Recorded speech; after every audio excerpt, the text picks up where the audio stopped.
It's midnight and you're watching Nightline with me, Adrian Seet. The top stories. Only teens are to be called up for revamped PLKN. And 67 iServe scam reports totaling 81 million ringgit lodged.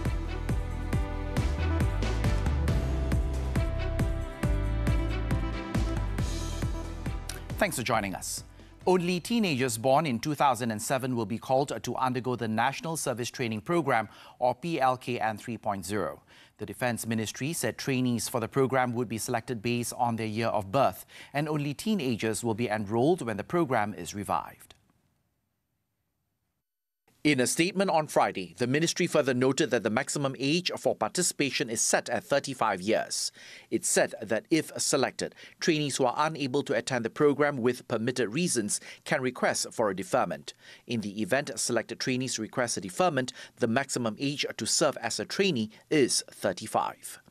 The ministry also confirmed that the reintroduction of the PLKN aligns with the National Service Training Act of 2003. The Defence Ministry's statement was issued in response to concerns that the program might include people between the ages of 16 and 35 at present. Earlier this month, Defence Minister Dato Sri Mohamad Hassan announced the government's plan to reintroduce PLKN. Mohamad said this time the session will only last for 45 days and can be organised at the existing 13 army camps and 1 police camp. The PLKN, introduced in 2004, was abolished in 2018 and replaced with a youth leadership program. Police confirmed receiving 67 police reports regarding the iServe investment scam, with estimated losses amounting to 81.6 million ringgit. Federal Commercial Crime Investigation Department Director Dato Sri Ramli Muhammad Yusof said police are still investigating the investment scheme that is allegedly linked to a director of an airline company who was arrested recently. PDRM terus menggesa mana-mana individu yang telah menjadi mangsa kepada skim penipuan pelaburan ini untuk segera tampil membuat laporan di mana-mana balai polis yang berhampiran. He added, with more reports being received, the case is still being investigated under Section 420 of the Penal Code for cheating and dishonestly inducing delivery of property. Earlier, it was reported that authorities found the iServe investment to be unlicensed and illegal. Ramli was reported to have said that the investigation found that the iServe investment company was operating without the approval from Bank Negara Malaysia. It was reported that a dato who owns shares in a troubled airline company and his family members have links to the scheme. They were arrested to facilitate investigations under the Anti-Money Laundering, Anti-Terrorism Financing and Proceeds of Unlawful Activities Act. Subsequently, 4 more suspects allegedly linked to the iServe scam and the airlines were also arrested. The Domestic Trade and Cost of Living Ministry will constantly monitor and ensure that traders and producers do not take advantage of the floating price for chicken. Its Deputy Minister Fuzia Saleh said action can be taken under the Price Control and Anti-Profiteering Act against traders who set unreasonable prices, while producers and cartels are subject to the Competition Act.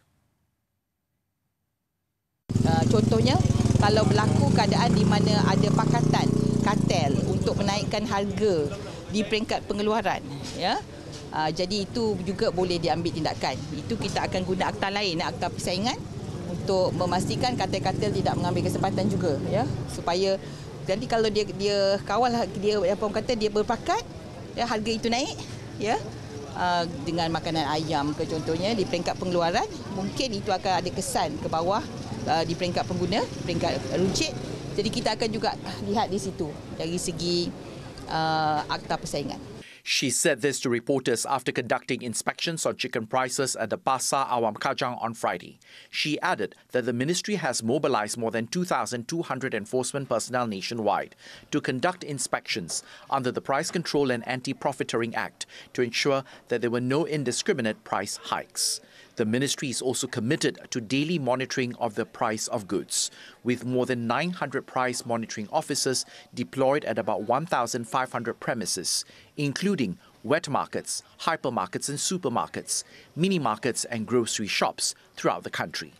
When asked about the festive season maximum price control scheme for Deepavali, Fuzia revealed that the ministry will announce it on November the 6th. A total of 31 hotspots at risk of landslides are being monitored during the northeast monsoon season. Besides the hotspots, the department is also monitoring 254 critical slopes nationwide. The Mineral and Geoscience Department Director General Dato' Zamri Ramli said these areas include those around the Klang Valley, Tanjung Bunga and Paya Terubong in Pulau Pinang, Ipoh and Cameron Highlands in Perak, Kundasang in Sabah and Bau in Sarawak. A total of 104 slopes have been classified as high-level critical slopes, 97 as average critical slopes, and 53 as low-level critical slopes. Mitigation action has already been taken on 37 slopes, and similar action is currently being taken on 15 other slopes, while 202 slopes are being monitored to determine the next course of action. Zamri advised those in high-risk areas, such as places that have already experienced landslides, to be wary of the surrounding conditions that include being alert to any collapse or small movement of slopes, cracks or fissures on walls, columns or pillars of houses, as well as any signs of humps, cracks or deposits on the road and trees that continue to lean. Voters of the Jepas state by-election are advised not to go out to vote at the last minute on Saturday. Election Commission EC Secretary Dato' Iqmalruddin Ishak said voters are encouraged to vote according to the suggested voting time, as noted on the My SPR SEMA application. In a statement on Friday, the EC Secretary said although voters are advised to go out to vote according to the suggested time, they can still go out to vote from 7:30 a.m. to 5:30 p.m. or according to the polling station's gazetted time. Information on polling stations, voting channels and the number of voters can be checked through the EC's website or through the My SPR SEMA application.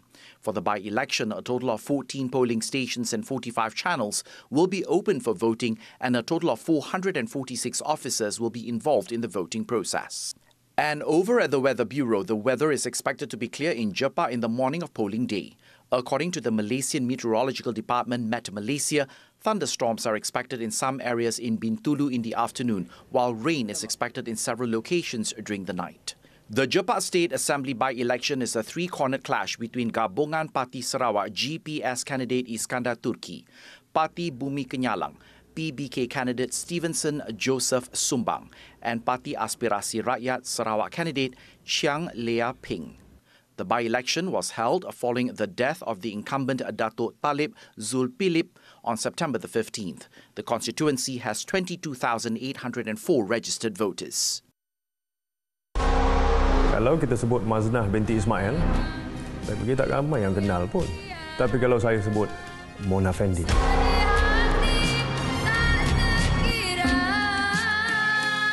Mona Fendi yang masuk muzik-muzik tu kan.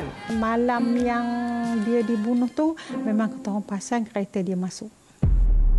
Fail Mahkamah, Rabu 9 malam di TV3 dan stream secara HD ditonton.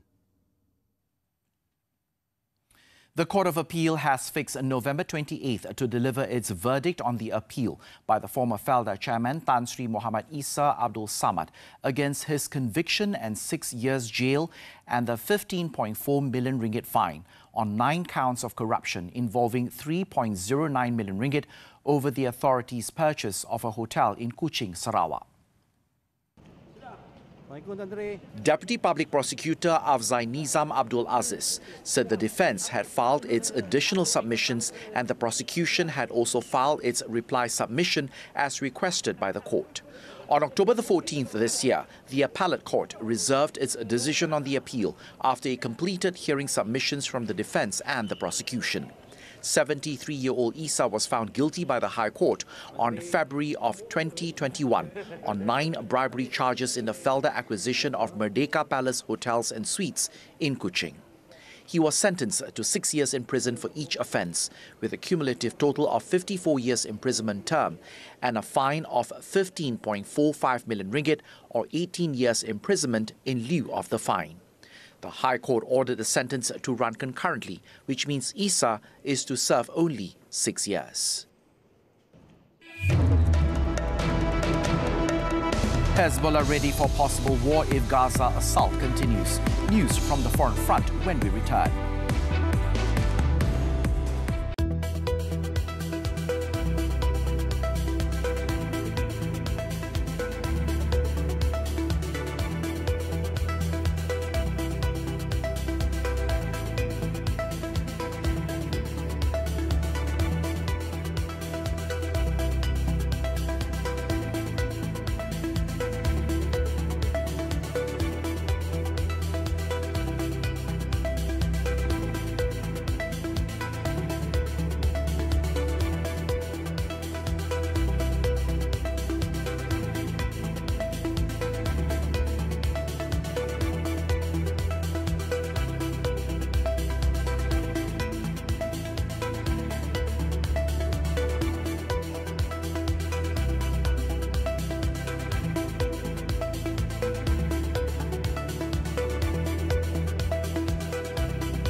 Walau diuji bersilih ganti, kecekalan wanita terus memberi inspirasi. Bila kita tak ada support tu, kita akan rasa lagi lemah. Siapa nak kahwin dengan balu anak 5? Keadaan anak pelbagai autism, benda tu sukar. Saya harap supaya parent lain pun jangan give up. Perasa teh tarik ni, kita boleh buat macam-macam menu daripada perasa ni. Macaron boleh, nak buat kek keju pun boleh. Nona di TV3 dan stream HD secara langsung di aplikasi Tonton.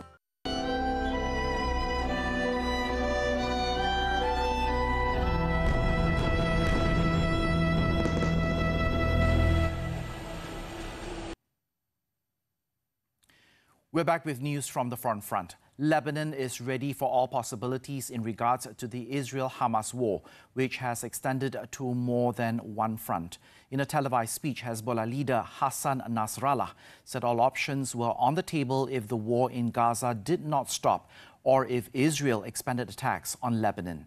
Further escalation on the Lebanese front is also a real possibility, and the Hezbollah chief warned that whoever who wants to prevent a regional war must quickly stop the war on the Gaza Strip.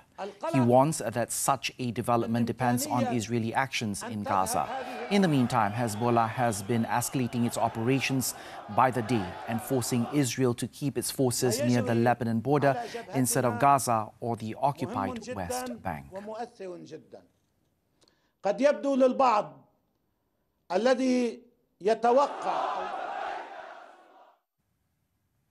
Meanwhile, Gaza has been under ongoing fire and bombardment from land, sea and air for 24 hours, and it has not stopped at all throughout day and night.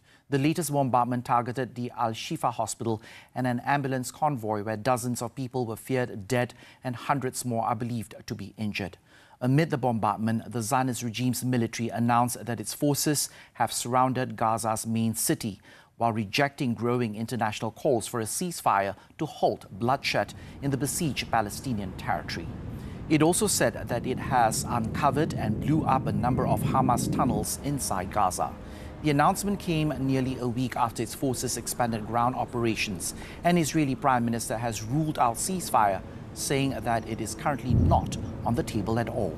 The Palestinian Health Ministry in Gaza says that the death toll has reached 9,227 people, including 3,826 children and 2,405 women.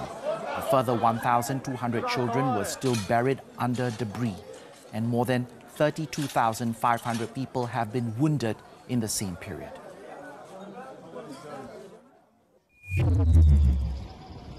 As Gaza endures another night of attacks, thousands of Palestinians who were working outside the besieged enclave when the war started were forced to return.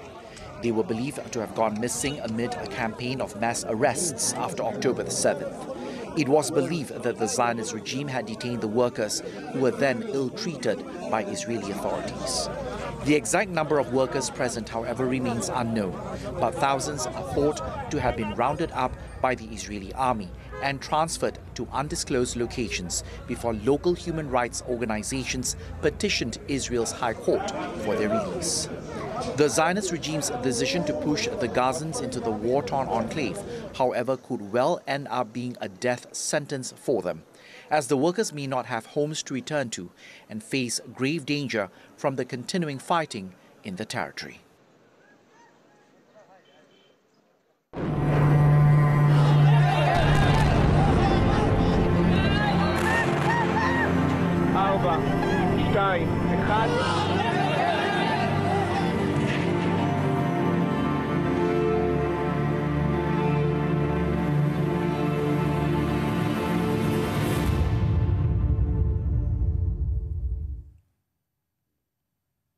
Sam Bankman-Fried, who once ran one of the world's biggest cryptocurrency exchanges, has been found guilty of fraud and money laundering at the end of a one-month-long trial in New York.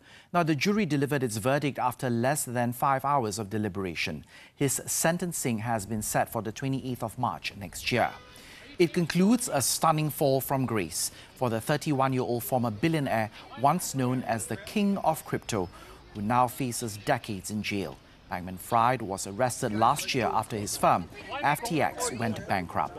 Cryptocurrency exchange FTX was once valued at $32 billion, but it went bankrupt in November last year with $8 billion in customer funds missing.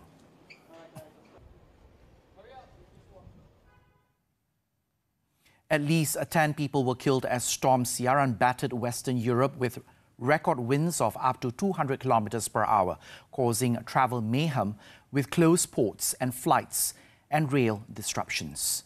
Now, Italian authorities on Friday announced that 3 people have died in Tuscany while declaring a state of emergency after reporting record rainfall. In the Belgian city of Gent, a 5-year-old boy and a 64-year-old woman were also killed by falling branches, while falling trees killed a lorry driver in France. Authorities also reported the death of a man who fell from his balcony. The other 3 deaths came from the Netherlands, central Madrid and Germany. The storm that follows the heels of Storm Babet 2 weeks ago was driven by a powerful jet stream that swept in from the Atlantic, unleashing heavy rain and powerful winds.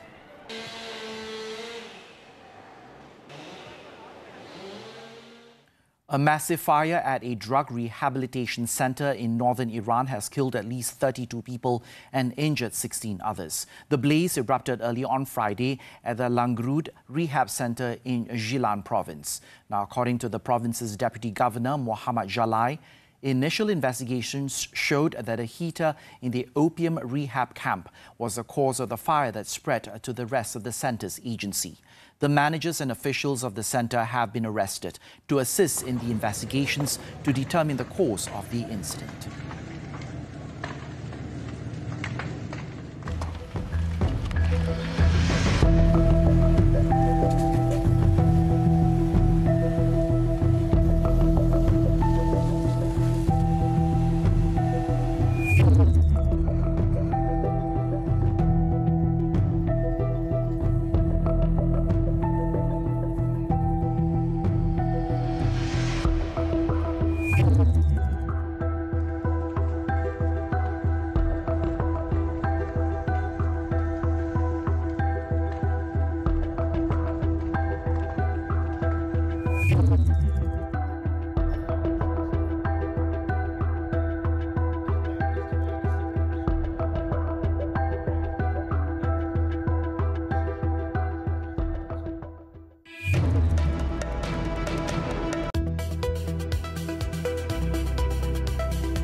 Sports football, the 2023 Malaysia Cup. Terengganu FC booked their berth in the final after a 2-1 win over Kuala Lumpur City FC in the second leg clash of their semi-final clash on Friday night. Terengganu broke the deadlock 4 minutes before the interval through Ivan Mahmud. Romel Morales, however, equalised 7 minutes into the second half for KL City, just for Mahmud to restore the lead for Terengganu in the 67th minute. The 2-1 scoreline remained till the final whistle, giving Terengganu a 4-2 victory on aggregate. Waiting for them in the final is Johor Darul Takzir.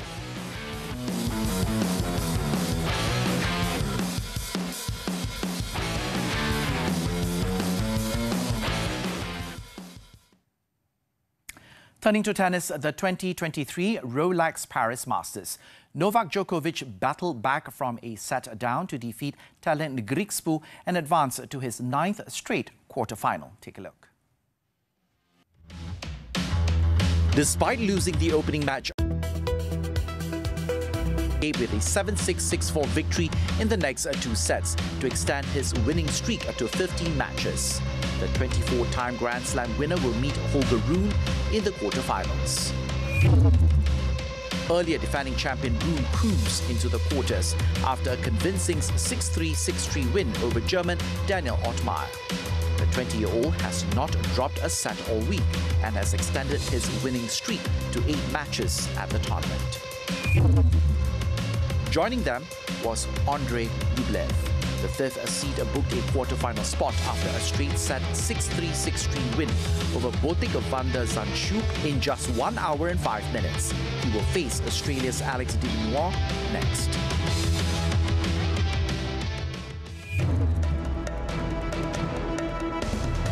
We're going for a short break. When we come back, foreign worker slashes workmate's throat over loud music.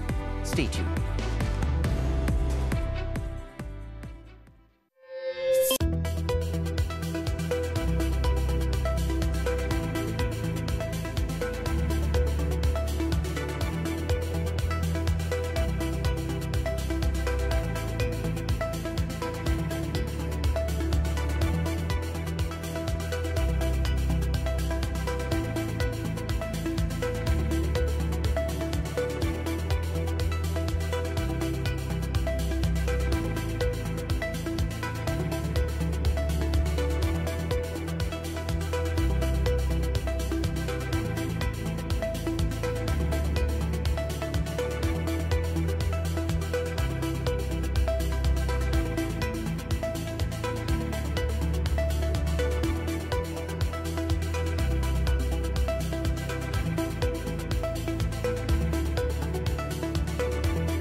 In Malacca, a man slashed the neck of his workmate following a verbal exchange over loud music at a foreign workers' hostel in Pantai Puteri.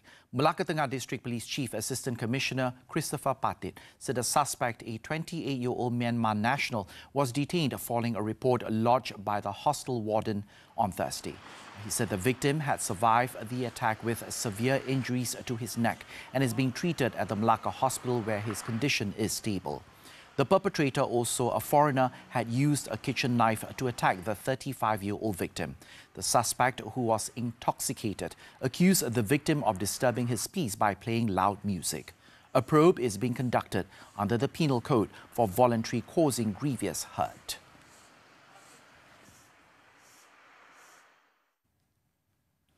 The Pulau Pinang police have crippled a drugs trafficking syndicate and seized drugs worth 560,000 ringgit in the state, with the arrest of 3 men in the warehouse for peddling shabu, heroin and ganja. Georgetown Acting Police Chief Superintendent V. Saravanan said police launched an operation on Thursday in various locations around Pulau Pinang. During the operation, police arrested 3 suspects, all men, including a 19-year-old student and his 52-year-old father. 2 of the suspects tested positive for drugs, while 2 of them have previous records. Police also seized a luxury car and 1,100 ringgit in cash. The suspects were remanded for 7 days from Thursday for further investigations. The case is being investigated under the Dangerous Drugs Act 1952. Also in Pulau Pinang, the Customs Department has foiled an attempt to smuggle cigarettes worth more than 400,000 ringgit in a container during an operation at Westport, Port Klang, on October the 26th. State Customs Director Hamisan Khalib said the director of a logistics company was also arrested in the operation conducted by the Customs Enforcement and Narcotics Division. A thorough check in the container found 1,832 boxes labelled instant noodles, containing cigarettes mixed with instant noodles, or equivalent to more than 5.5 million sticks of cigarettes, worth about 462,000 ringgit, with a total tax of about 3.7 million ringgit. The items originated from West Asian countries meant for local distribution. Hamisan also said investigations found that the modus operandi of the syndicate was to hide the contraband cigarettes in instant noodle boxes. The 47-year-old suspect was released on bail. The case is being investigated under the Customs Act 1967. While most retirees are enjoying the fruits of their labour, Sheila Rahman Natarajan is using her time a little differently. She opens her home to stateless children, allowing them to learn, grow and play as all children deserve. FMT's Natasha Bust has the report. A home is more than just 4 walls and a roof. For many property owners, their home is a castle and they're the kings. They can kick back, relax and do as they please. But this is not the case for Sheila Rahman Natarajan. Her home is a sanctuary for 5 stateless siblings living in the neighborhood. The children born to a Malaysian father and an Indonesian mother were kept hidden in a room in their home, unable to even make a peep. Their parents feared that their children, who were born out of wedlock, would be taken away if the authorities knew of their existence. But in 2016, their mother abandoned the family. When the mom left, the father, of course, has to go to work. The children were growing up, so they were allowed to be playing on the streets. We found out they were not going to school. So we offered to look after the kids while the father was at work. Sheila's house became a second home for the kids. The former journalist would cook for the kids, teach them, play games, and even take them to the cinema. They even go on holidays together. 2 years ago, Sheila and her husband, Abdul Rahman Ishaq, took the children to Penang, where they saw the ocean for the first time in their lives. Still, there were challenges, and it wasn't always smooth sailing. My husband and I teach them how to use the washroom. They would never take anything or eat anything without being given. They didn't know how to own anything. But she never gave up on the children. Sheila and her neighbors made it their mission to make sure these children, now aged 11 to 18, could lead normal lives. The biggest obstacle to this was that the children lacked documentation, as their father, Isan Seng, had no custody over them. Once more, Sheila and her neighbors stepped in and helped obtain adoption papers and birth certificates for the children. This helped the kids enroll in an NGO-run school for marginalized children. Still, the children have not been granted citizenship. We have put in application for all 5. That was quite a process, and we did that 1.5 years ago. While the children are still waiting for citizenship, they no longer have doubts that they belong, thanks to Sheila. This is the only country they know. They were born here. And they don't know any other country at all. They love wearing shirts with, our flag. And they speak the language, our Bahasa first. That's their first language. Sheila's kind-heartedness has not gone unnoticed. On October 31st, Sheila was honored the 6th and final National Press Club Macro Kiosk Muhibah Award for her remarkable contribution in transforming the lives of 5 stateless children, whom she now considers her own. Natasha Bust, FMT for Nightline.